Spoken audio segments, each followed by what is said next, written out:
Wow, wow, wow, wow, wow, wow, wow, wow.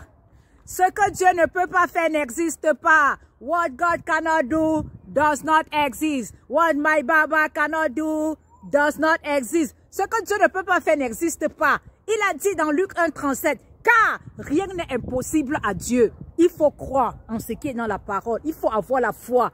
Qui a dit? Qui a décrété contre toi? Tu ne dois pas accoucher. Ils sont qui? Tu ne dois pas avoir le travail. Ils sont qui? La maladie que tu souffres, tu ne dois pas guérir. Ils sont qui? Comme si tu cherchais à voyager là, c'est impossible, tu ne peux pas. Ils sont qui? Ils t'ont maudit. Ils t'ont fait ceci. On allait avec ton nom chez le marabout. Ils sont qui? Quand tu as déjà reçu Christ dans ta vie, ou donné ta vie à Christ pour d'autres, ou recevoir l'évangile du salut, ou accepter le Seigneur Jésus dans ta vie dépend de lui.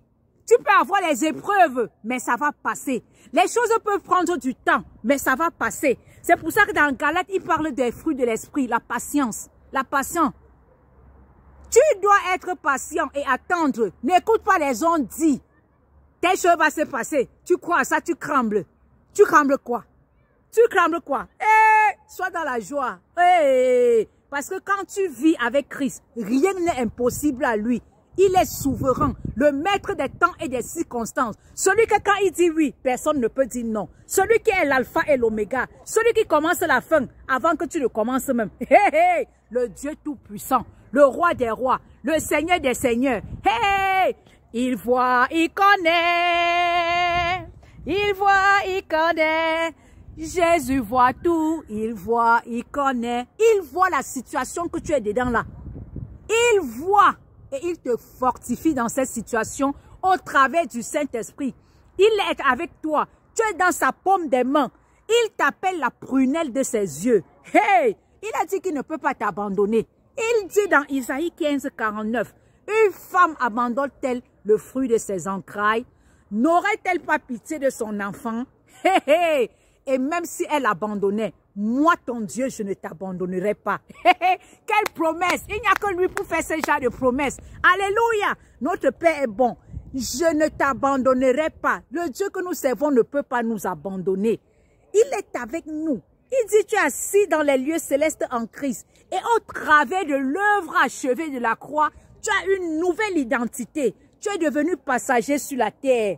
Tu es devenu citoyen des cieux. Alléluia! Tu crains quoi? Tu es devenu enfant de Dieu, donc tu es héritier et co-héritier de Christ. Tu crains quoi? Tu as peur de quoi? Tu écoutes quoi? Ferme les oreilles aux ondits et regarde de l'avant. Continue la marche dans la foi. Continue à persévérer dans la marche. Lis la parole. Méditez-la, méditez et croire. Avoir cette foi-là. Avoir la foi que le Seigneur va le faire. Et tu verras s'accomplir. Alléluia. Il est merveilleux, il est bon. Il est bon.